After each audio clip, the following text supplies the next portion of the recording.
Good morning dear students. मैं पुष्पा झा, आपकी विज्ञान शिक्षिका, फिर आपके समक्ष आज उपस्थित हुई हूँ। और आज हम लोग पढ़ने जा रहे हैं नियंत्रण एवं समन्वय। पादपों में नियंत्रण एवं समन्वय और जंतुओं में भी नियंत्रण एवं समन्वय। तो सबसे पहले आज हम लोग पादप के बारे में करेंगे, पौधों के बारे में। पौधे तो एक जगह खड़े रहते हैं, तो क्या वो चलते हैं? क्या उनमें कोई गति है? तो हम लोग गति कहते किसे हैं? जैसे कि हम यहाँ से यहाँ चले, फिर हम यहाँ से यहाँ चले, तो इस तरह से हम लोग क्या कर रहे हैं? एक जगह से दूसरे जगह जा रहे हैं, जिससे कि एक डिस्टेंस जो है कवर्ड हुआ है, यानी कि हमारा स्थान परिवर्तन हुआ है, आगे की तरफ भी पीछे की तरफ भी। पौधे ऐसा काम नहीं कर पाते हैं। तो क्या पौधे गति नहीं करते हैं? ज़रूर करते हैं। या फिर हम एक और तरह का मोशन करते हैं, जैसे हमने सर को ऐसे ऐसे घुमाया, या मैंने हाथ को ऐसे ऐसे किया, फिर अपना हाथ ऐसे नीचे कर लिया। तो इसमें कोई डिस्प्लेसमेंट तो नहीं हुआ, कोई दूरी तो तय नहीं हुई। बस एक बार ऐसे घुमा, एक बार ऐसे घुमा, फिर हम वैसे खड़े हो गए। तो जब भी कोई दूरी तय होगी किसी भी दिशा में, अवश्य दूरी तय होगी। तो यह जो है, यह इसे हम गति कहते हैं। यहाँ भी हम पौधों में यह गति देखने जा रहे हैं। तो हम आगे आपको बताएं कि क्या हम गति पौधों में कैसे देखते हैं। बहुत ही कॉमन है। आप एक मटर का पौधा देखते हैं, उसका जो प्रतान है वो एक लकड़ी के सहारे बढ़ते जाता है। तो वहाँ पत्ती जो है वो लीफ टेंड्रिल वो कॉइल होकर के गोल गोल घूम के वह उसको लपेट कर आगे बढ़ रहा है। तो यहाँ हम गति देखते हैं। फिर एक और है, छुई मुई का पौधा होता है, जिसका पत्ता आप छू दीजिए तो वो सिकुड़ जाएगा, फिर वो छोड़ दीजिए तो वो फिर फैल जाएगा।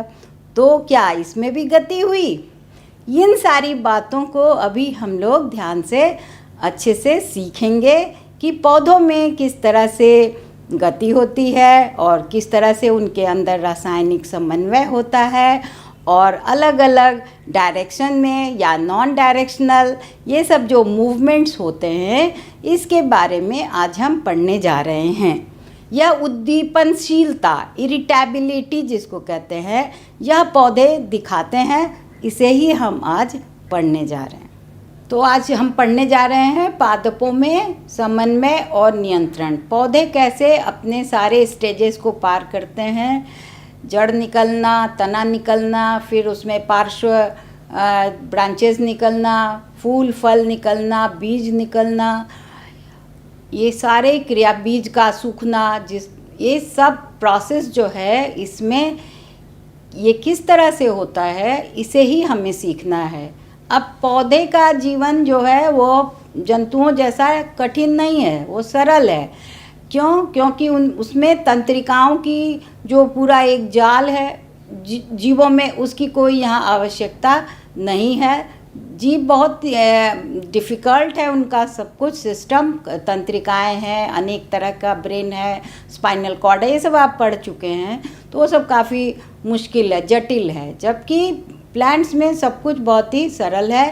केवल कुछ गतियां हैं और कुछ अलग दिशा में गति करती है और कुछ अंदर अंदर ही गति करती रहती है, और इस तरह से वो अपना सारा कार्य कर लेती है।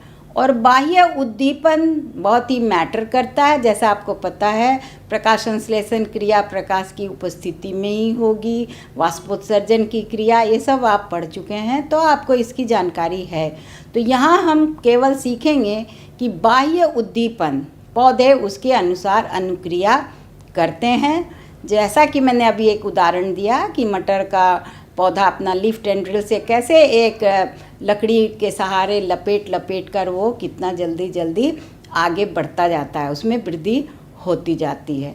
इस तरह के मूवमेंट को हम कहते हैं ट्रॉपिक मूवमेंट। इसमें गति साफ दिखाई पड़ रही है, क्योंकि एक लंबा होता चला जा रहा है, हम लोग स्पष्ट देखते हैं। तो ये जो मूवमेंट्स है, इसे हम कहते हैं ट्रॉपिक मूवमेंट्स। जैसा आपको पता होगा कि एक कोशिकीय जीव भी अपना मूवमेंट्स करके, जैसे एमीबॉयड मूवमेंट करते हैं, जैसे कि पैरामीशियम, ये सब यूग्लिना वगैरह, फ्लैजिला है, सीलिया है, जिसके कारण वो अपना मूवमेंट करते रहते हैं। तो हम देखे हैं कि एक कोशिकीय जीव भी सक्षम है अब अपना उद्दीपन प्राप्त किए, भोजन प्राप्त किए, तो उसके लिए क्या कार्य करेंगे, थोड़ा मूवमेंट करेंगे और इस मूवमेंट करके वो अपना भोजन प्राप्त करते हैं, या अगर भोजन नहीं है तो उस तरह का उद्दीपन है तो वो अपनी दिशा भी बदलते हैं। ये हम लोगों ने देखा हुआ है। जब हम लोग पाचन कर रहे थे उस समय मैंने आप लोग को दिखलाया था। तो अब हम देखेंगे कि ये मूवमेंट बहुत ही आवश्यक है किसी भी जीव में। तो यहाँ हम लोग देख रहे हैं पौधों में, तो पौधों में एक है वृद्धि प्रेरित, जिसमें वृद्धि होगी। यहाँ आप देखें कि ये डायरेक्शनल होता है, ये किसी दिशा में होगा और इसमें चेंजेस होगा। तो इस तरह की जो वृद्धि प्रेरित गति है इसे हम ट्रॉपिज्म कहते हैं, और इस तरह के मूवमेंट को अनुवर्तनी गति या ट्रॉपिक मूवमेंट्स कहते हैं। यहाँ आप एग्जाम्पल्स देखिए, प्रकाश अनुवर्तन, फोटोट्रॉपिज्म। आपको मालूम है कि जो स्टेम है, जो शाखाएं हैं, हरी जो पत्तियां हैं जिस पर लगी हुई, वो हमेशा प्रकाश की ओर जाएगी क्योंकि उसे प्रकाश संश्लेषण क्रिया करना है। आप लोग देखे होंगे बाथरूम सब के बाहर जो पाइप सब लगा रहता है, उसमें फूट करके कोई कोई पौधा निकला रहता है, आप लोग देखे होंगे।